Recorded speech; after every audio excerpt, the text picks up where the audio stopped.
आज ना मैं आप सबसे एक ऐसी स्टोरी शेयर कर रहा हूँ एक कार ओनर की, जिन्होंने गाड़ी खरीदने से लेकर गाड़ी चलाने से लेकर गाड़ी रखने तक सारी चीजें लगभग परफेक्ट की थी। लेकिन एक छोटी सी गलती उन्होंने कर दी, और वो छोटी सी गलती ना हम में से लगभग हर कोई कर ही देता है। और वो छोटी सी गलती उनको लाखों रुपए का नुकसान देकर चली गई है, और लास्ट में ले देकर कुछ भी हाथ में नहीं बचा है। तो वो क्या चीज है, क्या गलती वो हम भी करते हैं, कैसे उससे हम बच सकते हैं, वो सब की हम बात कर रहे हैं। हेलो, मेरा नाम है अमित और आप देख रहे हैं डेली ऑटो लाइफ। मिस्टर विकास ने मुझसे कांटेक्ट किया और उन्होंने बताया कि कैसे पिछले 1 डेढ़ महीने में उनकी जो कार ओनरशिप थी ना वो बिल्कुल पलट गई है। और आप भी अगर कोई अपना एक्सपीरियंस शेयर करना चाहते हैं, कोई कार बाइंग से लेकर कार रखने से लेकर कोई गाड़ी का ही एक्सपीरियंस शेयर करना, अच्छा है बुरा है, कुछ पूछना चाहते हैं गाड़ी से रिलेटेड, तो आप मुझे कमेंट कर सकते हैं और नीचे व्हाट्सएप में से आपको नंबर दिख रहा है, वहां भी आप कॉन्टेक्ट कर सकते हैं। तो मिस्टर विकास ने बताया कि उन्होंने 3 महीने पहले ही मारुति सुजुकी स्विफ्ट जो है वो ली थी। स्विफ्ट लेते हुए उन्होंने हर चीज का ध्यान रखा था, अलग अलग डीलरशिप पर भी घूमे थे। वहां पर उन्होंने जो सबसे बेस्ट डील मिली वो उन्होंने ली थी, अच्छा खासा डिस्काउंट लिया था, एसेसरीज वगैरह में बढ़िया उन्होंने डिस्काउंट लिया था।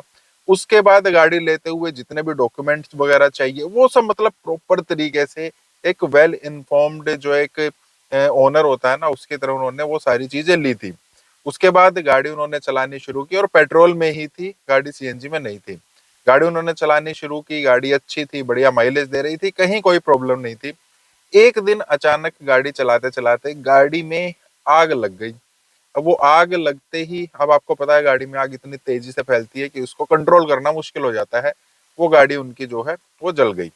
अब गाड़ी जलने के बाद चलो कोई बात नहीं यार, जल गई, हो जाती है मिसहैप। उन्होंने इंश्योरेंस वगैरह जो है करा रखा था, और उसमें एड ऑन भी करा रखे थे, जो हमारा आरटीआई है, रिटर्न टू इनवॉइस, मतलब अगर गाड़ी टोटल लॉस में जाती है तो उनको पूरा का पूरा पैसा मिल जाएगा, वो सब भी उन्होंने उसमें ऐड करा रखा था। उसके बाद इंश्योरेंस के सर्वेयर वगैरह आए, उन्होंने गाड़ी की फोटो वोटो जो भी है उन्होंने क्लिक की, गाड़ी को चेक वेक किया और वो वहां से चले गए।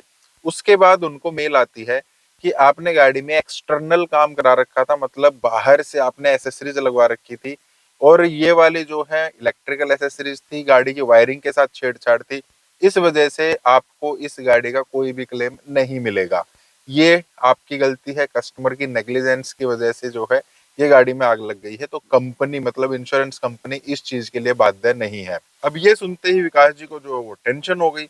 अब टेंशन हुई तो, लेकिन मन में फिर भी ना थोड़ी सी है कि ये शांति रही, चलो कोई बात नहीं यार, मैंने बाहर से तो कोई भी काम नहीं करा रखा है, मैंने तो सारा का सारा काम कंपनी से करा रखा। मतलब जब उन्होंने गाड़ी ली थी ना, उसमें जो भी एसेसरीज वगैरह उन्होंने लगवाई थी वो सब उन्होंने शोरूम के थ्रू लगवाई थी, एजेंसी के थ्रू लगवाई थी। उसका प्रॉपर बिल वगैरह जो भी है, जीएसटी का बिल वगैरह, वो सब उनको मिला हुआ था, और उसमें गारंटी वारंटी सब लिखी हुई थी। चलो कोई बात नहीं यार, अगर कंपनी बोल रही है, इंश्योरेंस कंपनी बोल रही है कि आपकी जो एसेसरीज लगी हैं उनकी वजह से आपकी गाड़ी में आग लगी है, तो अब कंपनी भुगतेगी, मतलब जो डीलरशिप है वो भुगतेगी। अब वो उनके पास पहुंच गए, वहां पर जाकर उन्होंने बोला कि इंश्योरेंस कंपनी ऐसा ऐसा बोल रही है कि आपने जो एसेसरीज लगा रखी है ना उनकी वजह से गाड़ी में आग लगी है। तो वो जो इंश्योरेंस कंपनी है वो इसको मतलब बियर नहीं करेगी, वो इसका कंपनसेट नहीं करेगी, तो ये चीज तो आप लोग करोगे। अब इसके बाद एजेंसी क्या कह रही है, सर इसको ना हम भी नहीं करेंगे। मतलब आप भी नहीं करोगे तो इसको करेगा कौन? यार कस्टमर इसीलिए तो एजेंसी से काम कराता है ना, कि मेरी गाड़ी में प्रॉब्लम ना आए, और अगर प्रॉब्लम आ जाती है तो उसका मतलब आप लोग जिम्मेवार तो रहेंगे। अब कंपनी क्या करे, मतलब डीलरशिप क्या कह रहा है कि आपने हमारे यहाँ से जो एसेसरीज लगवाई है ना, अगर एसेसरीज में कोई प्रॉब्लम आ जाती है तो उनकी गारंटी हम लेते हैं। एसेसरीज की वजह से गाड़ी में कोई दिक्कत आ जाती है तो उसकी गारंटी हम लेते हैं। लेकिन ये तो एक किस्म से एक्सीडेंटल डैमेज हो गया ना। अगर कल को गाड़ी जल जाती है, आपने मान लेते हैं हमारी गाड़ी में मतलब हमारी एसेसरीज वगैरह कुछ भी नहीं लगवाई है, आपने टॉप वेरिएंट ले लिया है, कुछ भी आपको उसमें काम नहीं कराना है, आपने गाड़ी ली, आपने गाड़ी चलाई, उसके बाद गाड़ी अगर जल जाती है तो इंश्योरेंस कंपनी क्या कहेगी, किसी ना किसी वजह से तो जली है ना। तो इंश्योरेंस कंपनी क्या कहेगी, आप डीलर मतलब कंपनी के पास जाओ, आपने जहां से गाड़ी ली आप उनके पास तो नहीं जाओगे ना। उसमें तो जो डीलरशिप है उसका कोई लेना देना नहीं है, जो मैन्युफैक्चरर है उसका कोई लेना देना नहीं है। ये तो insurance company as a accidental case इसको जो है हैंडल करेगी और वो आपको कंपनसेट करेगी। लेकिन यहाँ पर जो एसेसरीज की वजह से, पहली तो बात एसेसरीज की वजह से आग नहीं लगती है, इंश्योरेंस कंपनी को बहाना चाहिए होता है। लेकिन अकॉर्डिंग टू रूल आपकी गाड़ी में बाहर से, वो तो बाहर से इसको मानेगी क्योंकि कंपनी फिटेड जो फैक्ट्री फिटेड गाड़ी आती है उसमें ये एसेसरीज लगकर नहीं आती हैं, तो ये आपको बाहर से ही लगी हुई मानी जाएंगी। और ये यहाँ पर मतलब डीलरशिप भी इनमें कुछ नहीं कर सकती है, क्योंकि डीलरशिप की इसमें कोई गलती नहीं है। आप कैसे प्रूव करोगे, एक किस्म से प्रूव कैसे करोगे। अब कस्टमर ने क्या किया, कंपनी को मेल कर दी, मारुति को मेल कर दी। मारुति ने भी यही बोला कि देखिए हमारी जैसी गाड़ी थी ना, वो गाड़ी आपने छेड़छाड़ कर दी है, तो अब यहाँ पर जो फैक्ट्री है, जो कंपनी है, वो भी कोई जिम्मेवारी नहीं ले सकती है। यहाँ पर कस्टमर से गलती पता है क्या हुई थी, छोटी सी गलती जो हम सब लोग कर देते हैं। वो क्या है, जब हम गाड़ी का इंश्योरेंस कराते हैं तो उसमें बाहर से जब भी हम कोई भी एसेसरी लगवाएंगे ना, तो उस इंश्योरेंस में उन एसेसरीज को ऐड नहीं कराते हैं, उनको एंडोर्स नहीं कराते हैं।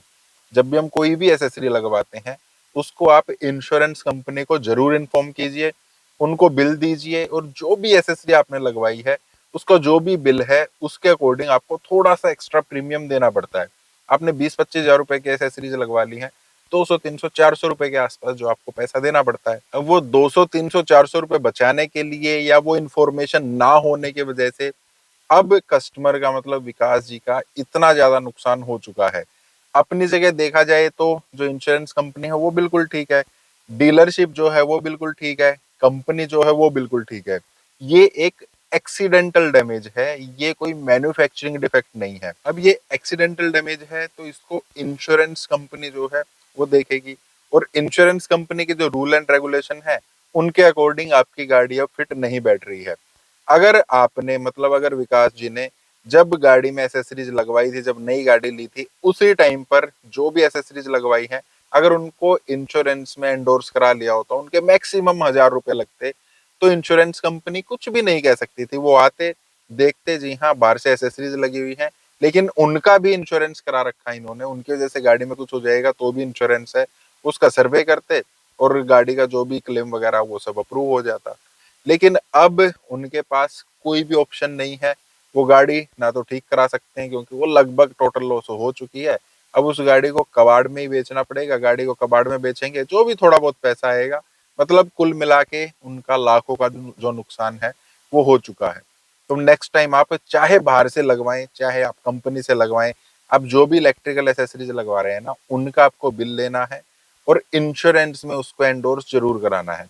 तो ये सब चीजें आपको ध्यान रखनी है। अगर फिर भी कुछ ना समझ में आए तो आप मुझे कांटेक्ट कर सकते हैं। और आपका कोई एक्सपीरियंस है, अच्छा है, बुरा है, इंश्योरेंस कंपनी से रिलेटेड है या कार कंपनी से रिलेटेड, डीलरशिप से रिलेटेड, या कुछ पूछना चाहते हैं, फिर से कह रहा हूँ आप मुझे कांटेक्ट कर सकते हैं। बाकी इस टाइप की वीडियोस क्या, फिर लाइक करना, चैनल को सब्सक्राइब करना। मिलते हैं नेक्स्ट वीडियो में। Thank you, bye bye.